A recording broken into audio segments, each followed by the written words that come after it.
Right now in your news at noon, a look at what Thanksgiving travel is like at the San Antonio International Airport, what you can expect if you are leaving today, and how many Texans are expected to travel this holiday. Plus, a jury now deciding what happens next in the Arbery murder trial. What could happen if they fail to reach a unanimous verdict today? We are waiting on our cold front, which brings those changes for Thanksgiving Day. Another update for you coming up. Live from KSAT 12. The news at noon starts right now. It is the day before Thanksgiving. That means a lot of people are going to be gearing up and taking to the roads and to the skies to make sure that they meet their holiday destinations. And with the increase in travel, major delays can be expected. But as Jonathan Cotto reports, things seem to be moving smoothly over the San Antonio International Airport. Today, more than 3.9 million Texans will be expected to travel for Thanksgiving.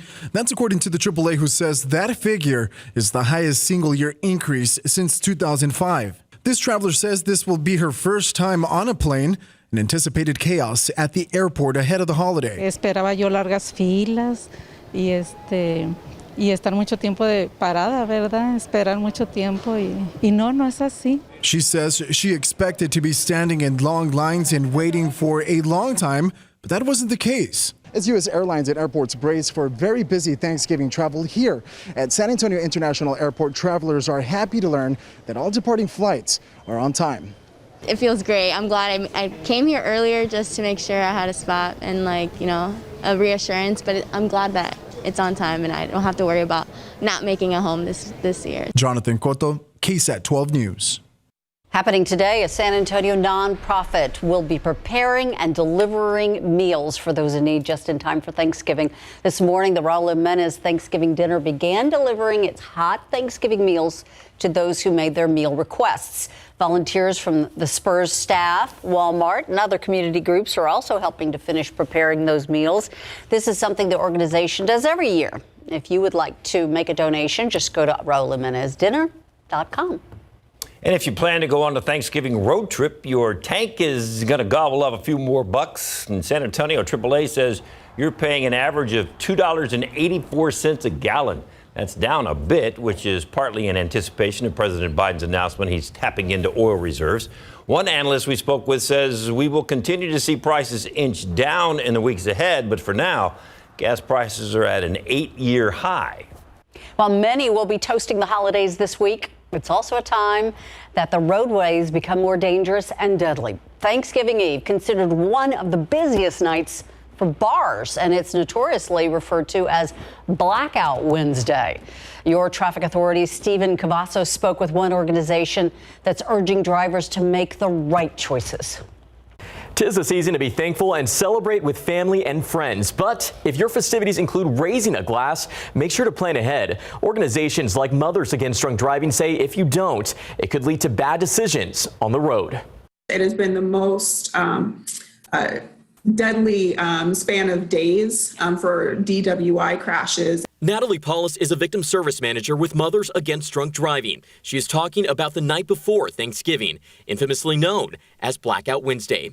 Paulus says it's a night where people drink too much. But here locally in San Antonio, it's definitely a problem here. According to San Antonio police, there have been 11 intoxication manslaughters and close to 3,800 DWI arrests since the start of this year. Those cases, those statistics, those crashes, those deaths have not been going down. Remember, you have options. If your plan includes drinking, designate a sober driver or use a ride-sharing service. More importantly, be careful. Paula says it's all preventable, and she wants all drivers to think before they drink. It's the case of I don't have any ill intent. It's not going to happen to me.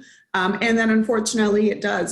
Met has also kicked off their annual Tie One On for Safety campaign. They're asking drivers to display a ribbon on a visible location to remind everyone to always designate a sober driver. You can learn more on KSAT.com. Just look for this story. Stephen Cavazos, KSAT 12 News. A man in his 20s is recovering in the hospital after San Antonio police say he was hit by an SUV this morning. Officers say it happened just after midnight on North General McMullen, not far from West Commerce Street and Our Lady of the Lake University. They tell us the man was trying to cross the street from a Walgreens parking lot when he was hit by that SUV. The man was taken to University Hospital in stable condition. SAPD says the female driver of the SUV did stop to render aid and will not face any charges. Also, the city's west side, a man in his 40s in critical condition after being pulled under a train late last night. Officers say it happened around 10:45 near South Zarzamora Street in Hazel. According to police, the man was sitting on the train tracks when the train began heading in his direction. That's when they say the man got up. He tried to grab a handle on the train, but instead got pulled under. And a woman is behind bars on suspicion of driving while intoxicated after officers say she crashed into a police vehicle. The crash occurred around 2:30 a.m. near Southeast Military and Roosevelt Avenue. According to police, the woman was driving a pickup truck westbound on Southeast Military when it crashed into a street crimes police unit driving southbound on Roosevelt. The SAPD officer only suffered minor injuries and was taken to an area hospital as a precaution. Now to the verdict watch in the trial of the three men charged with killing Ahmaud Arbery. The jury getting back to work this morning after deliberating about 6 hours. ABC's Morgan Norwood is in Brunswick, Georgia, and she's got the latest for us. A jury now deciding what happens next in a case at the center of a nationwide outcry for racial justice. The panel, made up of 11 white members and one black juror, is deliberating the fate of the three white men accused of killing Ahmaud Arbery, an unarmed black man. Wednesday morning, the jury asking to view video. Outside of the courthouse, passionate yet peaceful demonstrations, advocates and community members demanding and praying for justice. Their presence prompting tighter security, with jurors moved to a room without windows to shield them from any distractions. Meanwhile, inside the courtroom and just before deliberations, prosecutors poking holes in the defense's closing arguments, telling jurors all three men, Travis McMichael, Gregory McMichael, and William Roddy Bryan Jr., who recorded the incident, are all responsible for the death of Ahmaud Arbery. Doesn't matter who actually pulled the trigger. Under the law, they're all guilty, even of malice murder. The defense says the shooting was justified under a now repealed citizen's arrest law. Travis McMichael previously testifying that unarmed Arbery was the aggressor. If he would have got the shotgun from me, then this is a life or death situation. But at the neighborhood construction site where Arbery appeared and allegedly raised suspicions, police say he never took anything or committed a felony, as the old citizen's arrest law required. In her final remarks before the charge to the jury, prosecutors reminding the panel what's at stake. This is what Travis McMichael did. There's no fear here. There's only anger. This isn't about whether these three men are good people or bad people. That's not what this is about. It's about responsibility. It's about holding people accountable and responsible for their actions. If the jury fails to reach a unanimous verdict today, the court will take a break for Thanksgiving, and jury deliberations will resume on Friday. Morgan Norwood, ABC News, Brunswick, Georgia. More technology jobs coming to the Lone Star State. Governor Abbott making that announcement in Austin. Samsung planning to build a $17 billion chip-making plant in Williamson County. That's right outside of Austin. That agreement could save the company around $250 million over the course of 15 years. This agreement to contract the multi-billion-dollar factory would also give the district an estimated $46 billion in benefits. While Governor Abbott was in Austin making that announcement, Beto O'Rourke keeping his eyes on South Texas as he runs for governor. In the first days of his campaign for governor, he made a beeline to this southernmost corner of the state.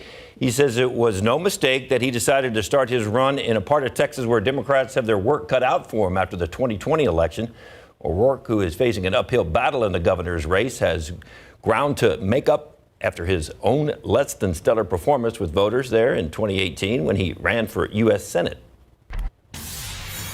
Still ahead on your news at noon, an update when it comes to KSAT's No Shave November initiative. A look at who's ranking in the top 5. And the UTSA Roadrunners still have some work to do before they can really celebrate this season. Coming up. And helping the San Antonio Food Bank during one of the busiest times of the year, what organizers have planned for this week, and how you can still help. The San Antonio Food Bank providing Thanksgiving meals for those in need. Staff and volunteers have been preparing meals since early this morning for shelter residents at Haven for Hope and some other facilities. Tiffany Huertas has more on what this means for those behind the Thanksgiving operation. We all feel very blessed to be a part of it.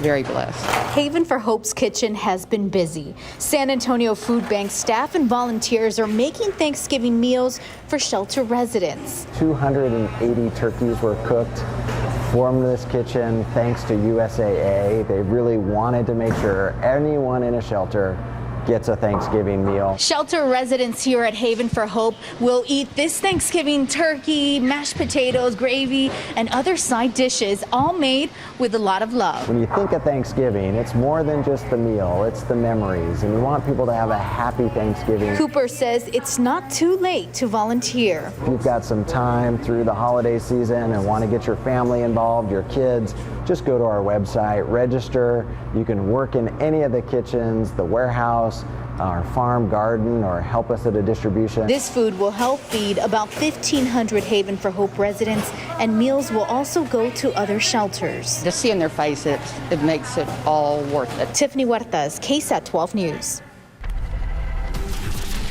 Doesn't feel like Thanksgiving today. It's kind of humid. You're complaining about the humidity again? It is humid. I mean, you're not wrong, David. He's not wrong, but it's going to change, right? It's going to change. I was right. Getting these fronts. Tomorrow's going to be a good day to maybe eat, chill in the lazy boy, watch some football. The afternoon might not be too bad. In there. Where's that? Got to fit that in too somewhere. It's good napping weather. It is. The aquifer has not changed. It's at 664.8. And your pollen counts just molds. They're low at 380. We're going to break down that Thanksgiving Day forecast for you coming up.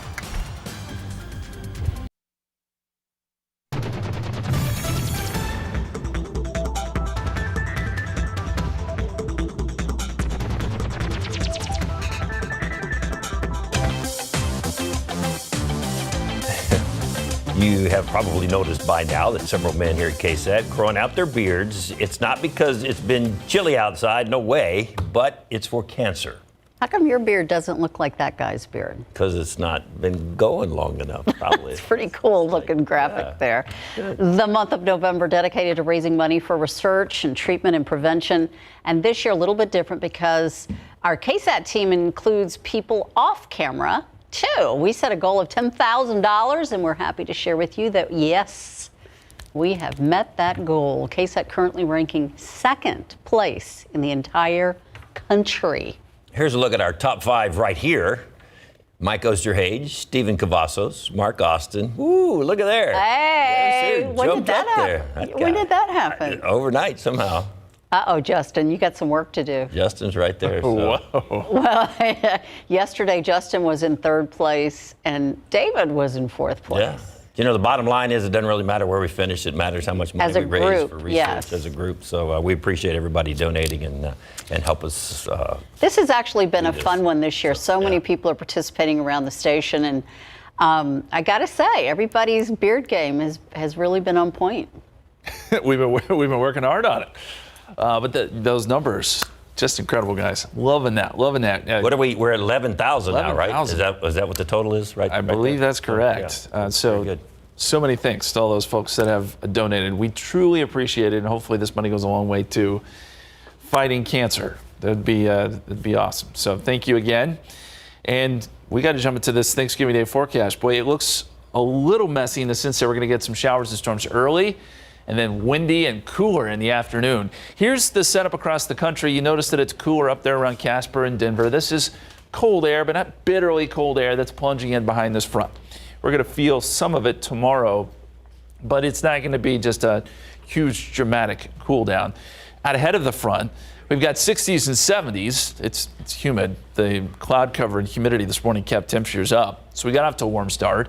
Now we're already up to 71 despite cloud cover over the area. Those dew points have really jumped up now. We've got a dew point of 61. That's when you start to feel it. That puts us in the muggy category.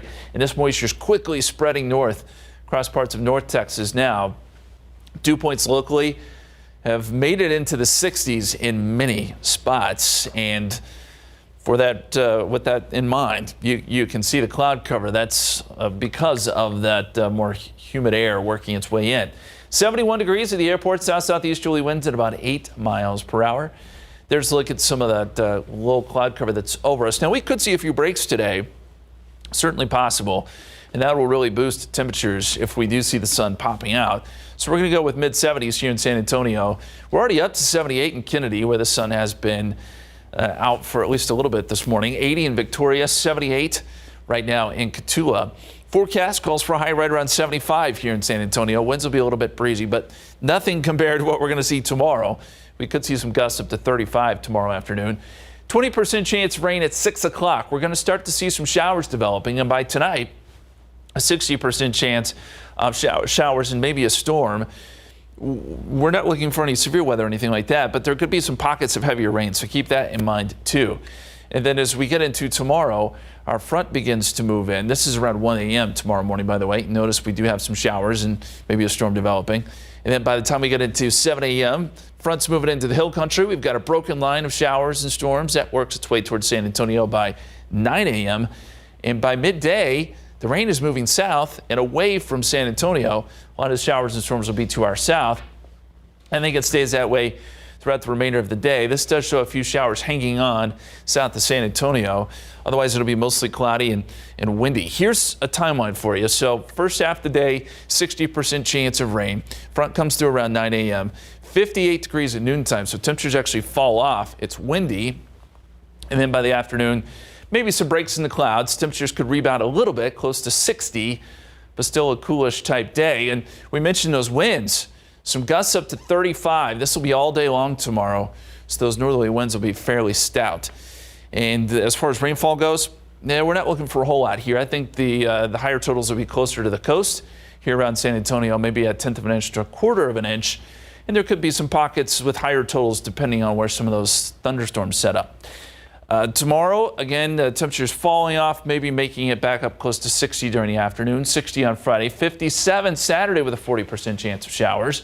65 Sunday, and back into the 70s next week, guys. Roller coaster. Yes. Thanks, Justin. Yeah, the Alamo Heights Mules are getting ready for another tough playoff battle this weekend. And even if things are rough on the court for the Spurs, they continue to win off the court. We'll explain coming up.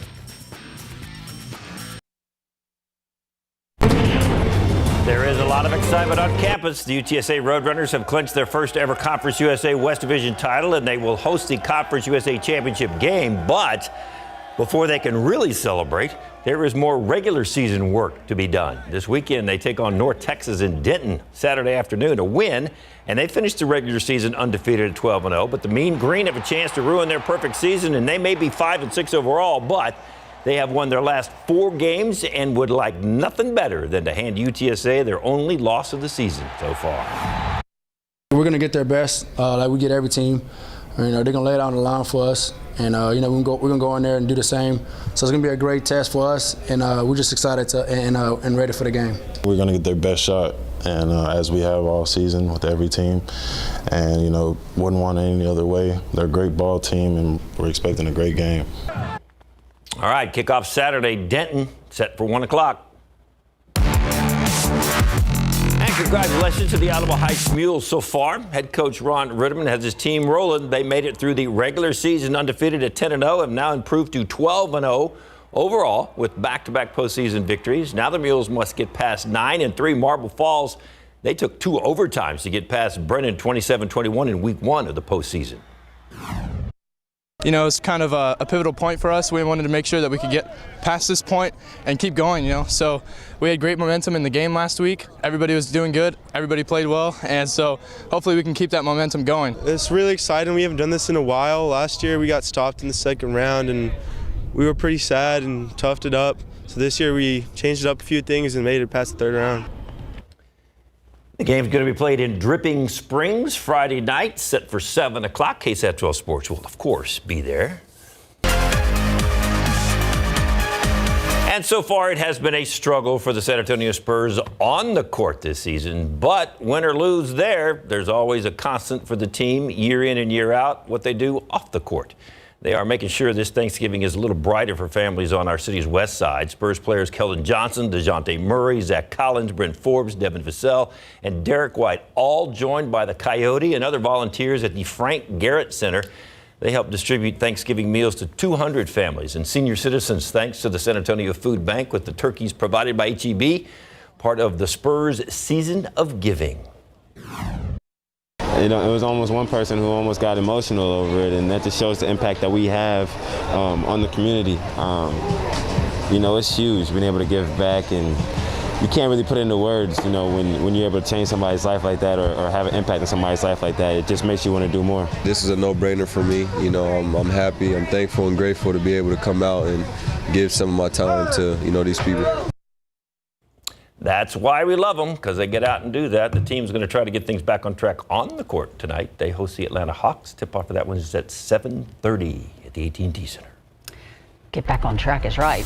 Staying healthy, heart healthy during the holidays. Still ahead in the next half hour, some things to consider before you load up on a second serving, David.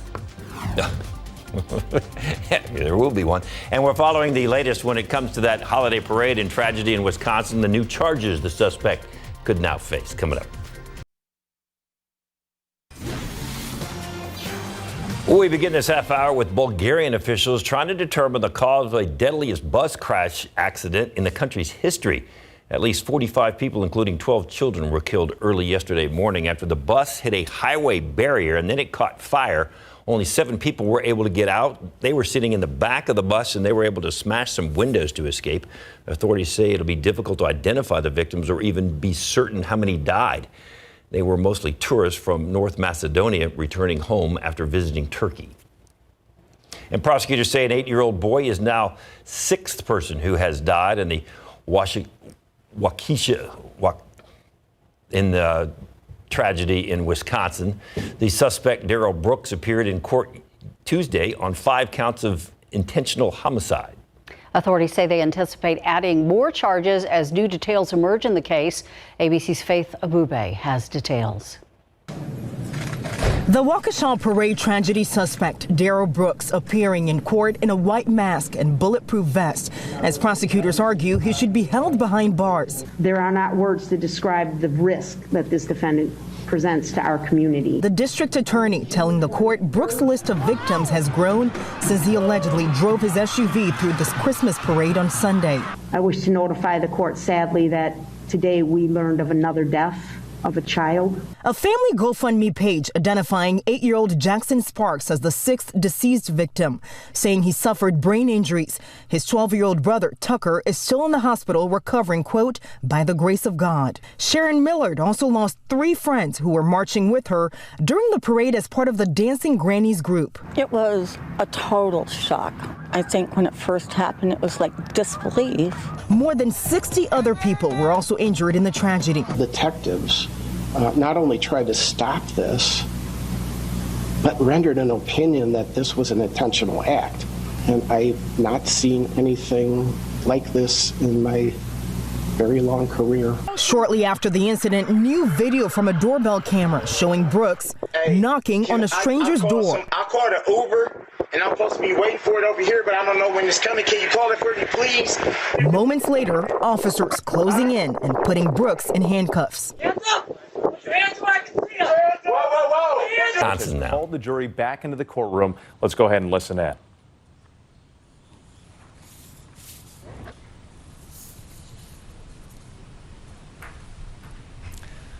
You can see there everybody's just getting set, the judge in place. That there is the defense, several of the defendants in place there. Once again, the jury is made up of 11 white members, 1 black juror. Earlier this morning, they did ask to see some videos, 2 videos in fact, and hear the 911 call from the scene. The defense has claimed Gregory and Travis McMichael and William Roddy Bryan were trying to make a citizen's arrest after Arbery was seen at a home construction site, even though he was unarmed and nothing was taken. They also claimed self-defense, the prosecution blasting that argument, telling the jury, quote, you can't start it, and claim self-defense, and they started this. The men are each facing 9 charges, including felony murder, aggravated assault, and false imprisonment. A trial featuring graphic images of Arbery being shot and pictures of his wounded body. At times, the images too much for his mother and father, forcing them to cover their eyes or leave the courtroom.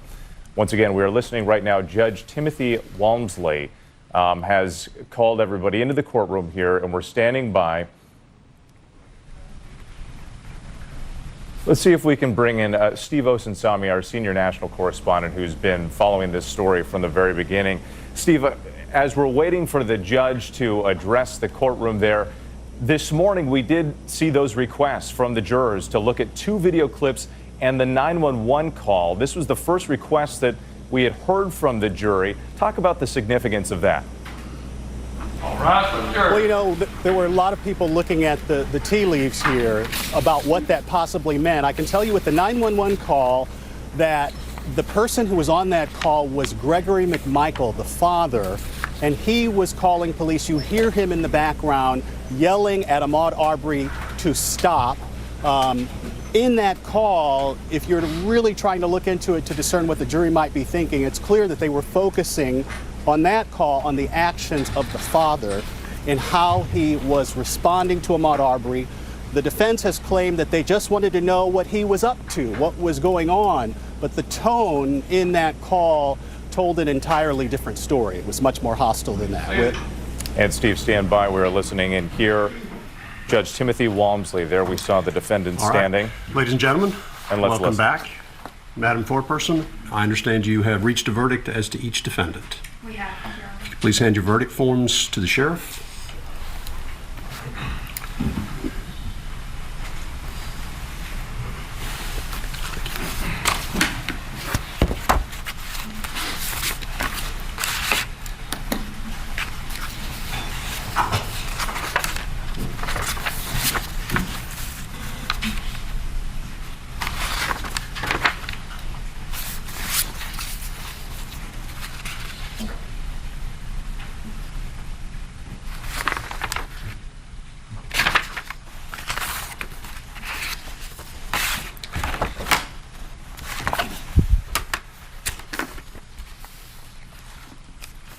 All right, I'm going to go ahead and address each one of these verdict forms separately. The first verdict form I have is the State of Georgia versus Travis McMichael. Mr. McMichael, just please stand. Verdict is as follows. In the Superior Court of Glenn County, State of Georgia, the State of Georgia versus Travis McMichael, case number CR 000433. Jury verdict form. Count 1, malice murder. We, the jury, find the defendant, Travis McMichael, guilty. I'm going to ask that whoever just made an outburst be removed from the court, please.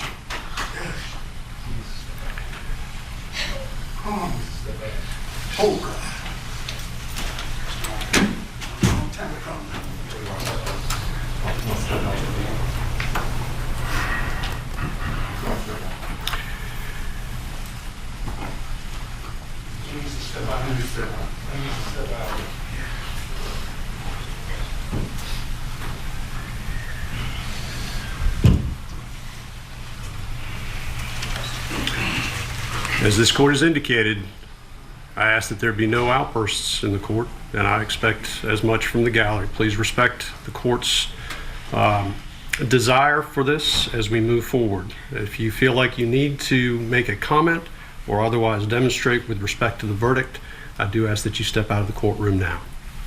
Count 2, felony murder. We, the jury, find the defendant, Travis McMichael, guilty. Count 3, felony murder. We, the jury, find the defendant, Travis McMichael, guilty. Count 4, felony murder. We, the jury, find the defendant, Travis McMichael, guilty. Count 5, felony murder. We, the jury, find the defendant, Travis McMichael, guilty. Count 6, aggravated assault. We, the jury, find the defendant, Travis McMichael, guilty. Count 7, aggravated assault. We, the jury, find the defendant, Travis McMichael, guilty. Count 8, false imprisonment. We, the jury, find the defendant, Travis McMichael, guilty. Count 9, criminal attempt to commit a felony. We, the jury, find the defendant, Travis McMichael, guilty. dated this 24th day of November, 2021, signed by the foreperson. Have a seat. As to Gregory McMichael, in the Superior Court of Glenn County, the state of Georgia versus Greg McMichael, case number CR20000433. Jury verdict form. Count 1, malice murder. We, the jury, find the defendant, Greg McMichael, not guilty. Count 2, felony murder. We, the jury, find the defendant, Greg McMichael, guilty. Count 3, felony murder. We, the jury, find the defendant, Greg McMichael, guilty. Count 4, felony murder. We, the jury, find the defendant, Greg McMichael, guilty. Count 5, felony murder. We, the jury, find the defendant, Greg McMichael, guilty. Count 6, aggravated assault. We, the jury, find the defendant, Greg McMichael, guilty. Count 7, aggravated assault. We, the jury, find the defendant, Greg McMichael, guilty. Count 8, false imprisonment. We, the jury, find the defendant, Greg McMichael, guilty. Count 9, criminal attempt to commit a felony. We, the jury, find the defendant, Greg McMichael, guilty. This 24th day of November, 2021, signed by the foreperson. As to William R. Bryan, in the Superior Court of Glenn County, state of Georgia versus William R. Bryan, case number CR20000433, jury verdict form. Count 1, malice murder. We, the jury, find the defendant, William R. Bryan, not guilty. Count 2, felony murder. We, the jury, find the defendant, William R. Bryan, not guilty. Count 3, felony murder. We, the jury, find the defendant, William R. Bryan, guilty. Count 4, felony murder. We, the jury, find the defendant, William R. Bryan, guilty. Count 5, felony murder. We, the jury, find the defendant, William R. Bryan, guilty. Count 6, aggravated assault. We, the jury, find the defendant, William R. Bryan, not guilty. Count 7, aggravated assault. We, the jury, find the defendant, William R. Bryan, guilty. Count 8, false imprisonment. We, the jury, find the defendant, William R. Bryan, guilty. Count 9, criminal attempt to commit a felony. We, the jury, find the defendant, William R. Bryan, guilty. Signed this 24th day of November by the foreperson. Go ahead and have a seat. Court having read the verdicts and accepted the verdicts, anything from the state? No, Your Honor, nothing from the state. Anything from the defense? We ask the jury be polled, Your Honor. All defendants ask the jury be polled? All right, ladies and gentlemen, I'm going to ask each of you individually a set of 2 questions with respect to the verdicts that I have just read. If you could please respond when you hear your juror number. Juror number 1, you have heard the verdicts read. Were these your verdicts then, and are these your verdicts now? Yes, sir. Juror number 2, you have heard the verdicts read. Were these your verdicts then, and are these your verdicts now? Yes, sir. You've been watching a highly anticipated verdict from a jury in Brunswick, Georgia, for the murder trial of Ahmaud Arbery. He was the man who had been running through a neighborhood, and the accusation was that a group of vigilantes were chasing him and shot him without provocation. So now we know the verdicts.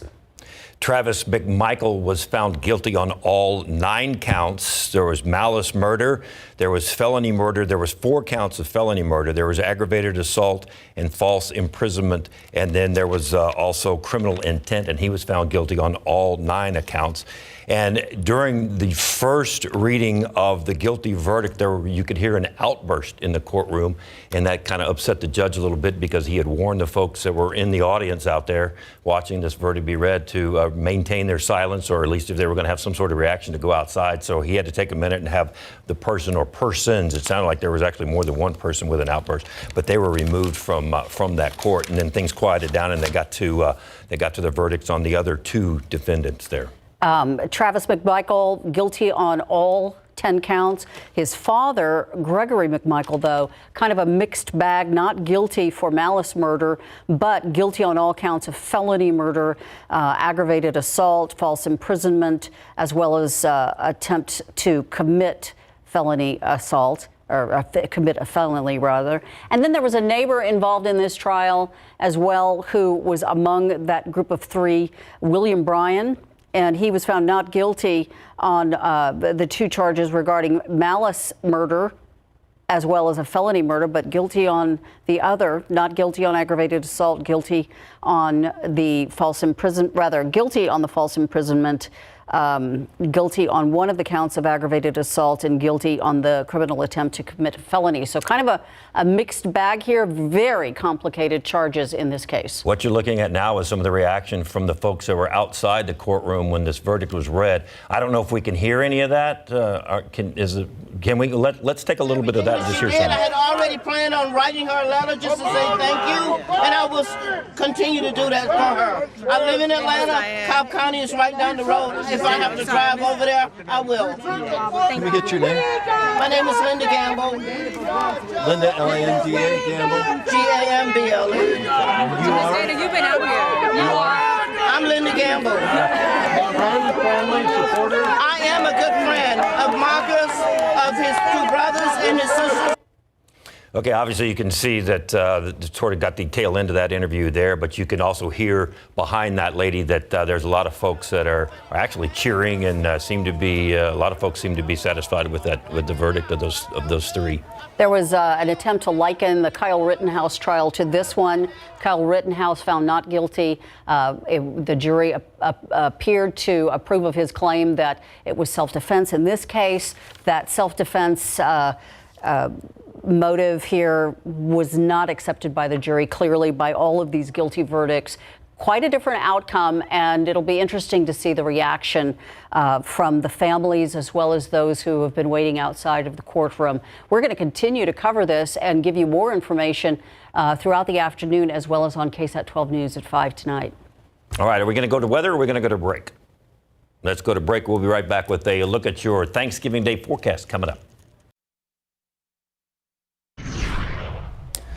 Welcome back. Let's take a look at the time lapse from earlier this morning till now. We've started off cloud cover. It was quite a bit warmer this morning, by the way, because of the cloud cover and the humidity. These clouds are holding strong. 71 degrees at the airport right now. Dew point is at 61. That number is still rising. So it's becoming more and more humid, and you'll feel it this afternoon. Temperatures in the 60s and 70s, 77 Stinson, 71 Canyon Lake, 70 in Comfort right now, 69 in Del Rio. It's going to be a warm type day, and that humidity continues to climb, as I mentioned. This is a 24-hour dew point change. It was a pretty dramatic rise in humidity overnight. So dew points are up to some 25 degrees. Very, very different from yesterday. And we'll keep those high dew points going through about tomorrow morning, about 9 a.m. actually. And that's when we get our front through here. And then those dew points drop off again. So a lot of back and forth here with the forecast. And we typically see that in November, these fronts. We'll keep the 7-day forecast interesting for sure. 75 degrees today, 20% chance of rain starting at 6 p.m. And then we get some better chances overnight. In fact, a 60% chance of some showers and a few storms overnight. Don't be surprised if you hear a few rumbles of thunder. There could be some pockets of heavier rain too, with the wind still staying out of the south. But they switch around to the north tomorrow once that front comes through. There's a look at the cloud cover around our area, still pretty thick, and so it'll be a mostly cloudy day. By 1 a.m., there we go. We start to see some showers and storms popping up. Then as the front comes closer, we get a broken line of showers and storms right along the front. It is forecast to be here around at 9 a.m. tomorrow morning.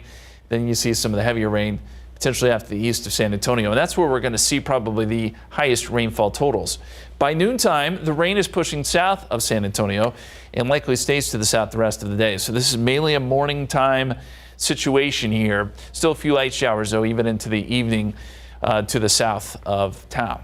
So our forecast looks like this: 6 a.m. 60% chance of rain, 9 a.m. 60% chance of rain. Noontime, we drop it to a 30% chance. All the while, it is windy. Temperatures start off in the mid-60s but fall into the 50s by midday, and then we may rebound just a little bit during the afternoon if we indeed see some clearing. Temperatures up to around 60 degrees. Windy and cool, 57 at 6 p.m. And speaking of those winds, we're going to see some gusty winds, maybe up to around 30, 35 miles per hour through the day tomorrow. So it will be sort of a blustery day with those gusty northerly winds. The extended forecast will go 60 Friday, 57 on Saturday with a 40% chance of showers, mid-60s on Sunday, and then 70s return next week. We'll be right back.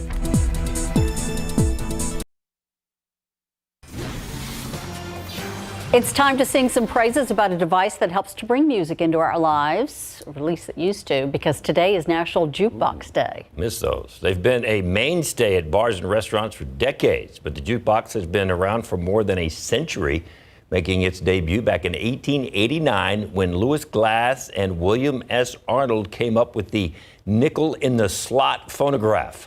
The jukebox has advanced over time, and there's a chance you'll see one when you visit a local bar.